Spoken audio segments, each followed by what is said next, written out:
Back with Charles Payne, CEO of Wall Street Strategies and Fox Business Network contributor, and Eric Bolling, host of Follow the Money on the Fox Business Network. I want to ask you guys two questions. One, at what point or what is a trigger that you look at and say, America, batten down the hatches? Because here it comes. This thing's going to spiral out of control. And give you my assessment, Glenn, real quick. And then I want to know what the average person should do. See that $5 gallon of gasoline?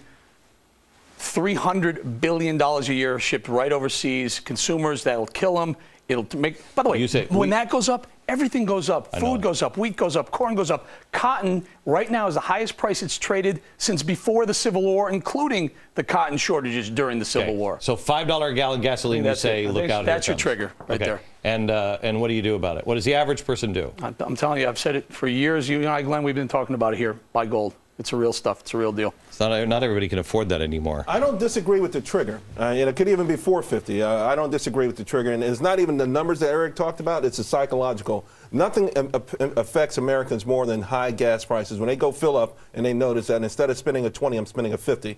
Now, having said that, I love energy. This is the topic. You know, I happen to love coal more than anything else. I think you got to own some coal in a portfolio. But I also think ride out the market until we get to that point. You know, I know you're defensive, and I know a lot of people have done that, but people have already missed the most incredible rally of the last 2 years, perhaps in their lifetime.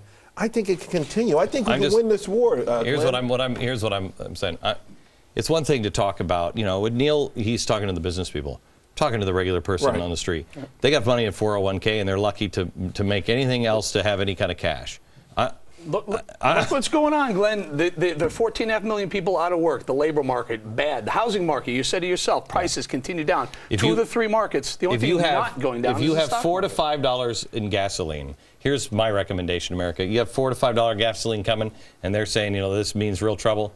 Have some extra food on your shelves. Make sure, because that will mean job losses will be coming your way. I think you're going to have 6 months worth of cash. Okay. Yeah. Back in just a second.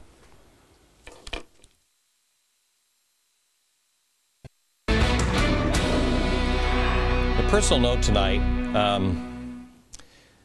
I have to share with you this. Sometimes I can't believe my life. I grew up in my father's bakery when I was a kid, and I never went to college. My dad never went to college. For generations, everybody in my family was a baker. I took one college class one semester. It's all I could afford. I had some success during early adulthood, but I squandered it with drinking and just being a general ass. By the time I met my current wife, Tanya, I had lost everything.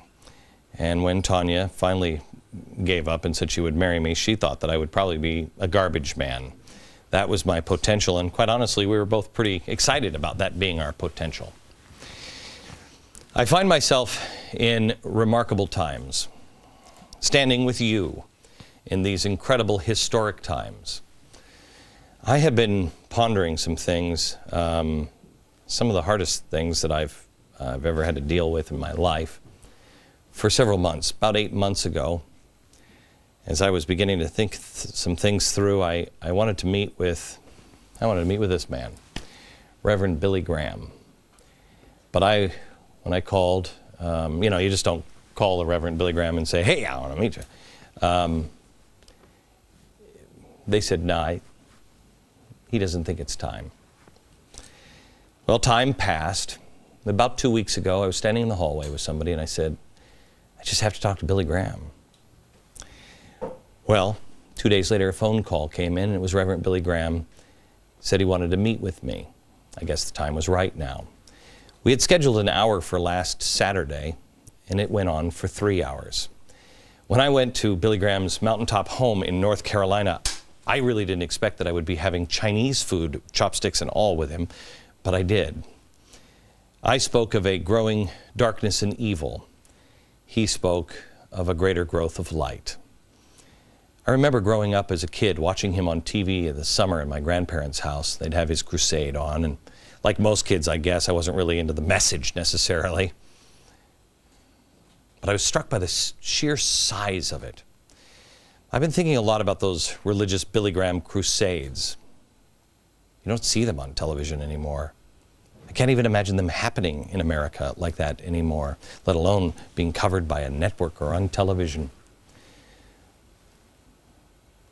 I wanted to say to you, look how far we've come, but It's actually, look how far we have drifted. The thing is, the world is changing, and the world can change overnight. It already has. As all of these things change, and the pressure on Israel and America and you grows greater and greater, what holds your arms up? Who is holding your arms up? I would urge you tonight to realize, search out in your own mind, do your own homework, and dare I say, pray on what is important to you.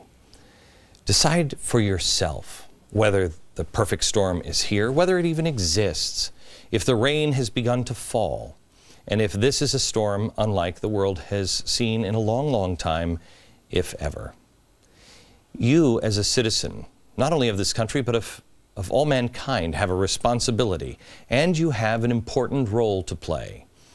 If you're a teacher or a preacher, you tell the truth. You tell the children and those in your congregation that there are consequences for all of your actions. If you're a broadcaster, you do your own homework and tell the truth.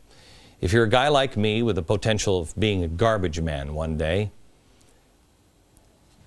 really find out what you believe and hold on to your convictions.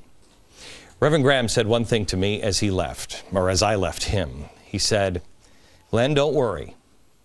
You know how the last chapter ends. You know the story. And people are good. We just have to remind them of that." I reminded him of something that he had said earlier in the conversation. He was so full of peace. He said, "I'm really not worried about death. It's just that whole dying thing that has me worried." America, things will be increasingly tough in the coming days, but it will be okay if we can just be our higher selves and stick together. We have much more on this on Friday. Thank you, Billy Graham, for the inspiration.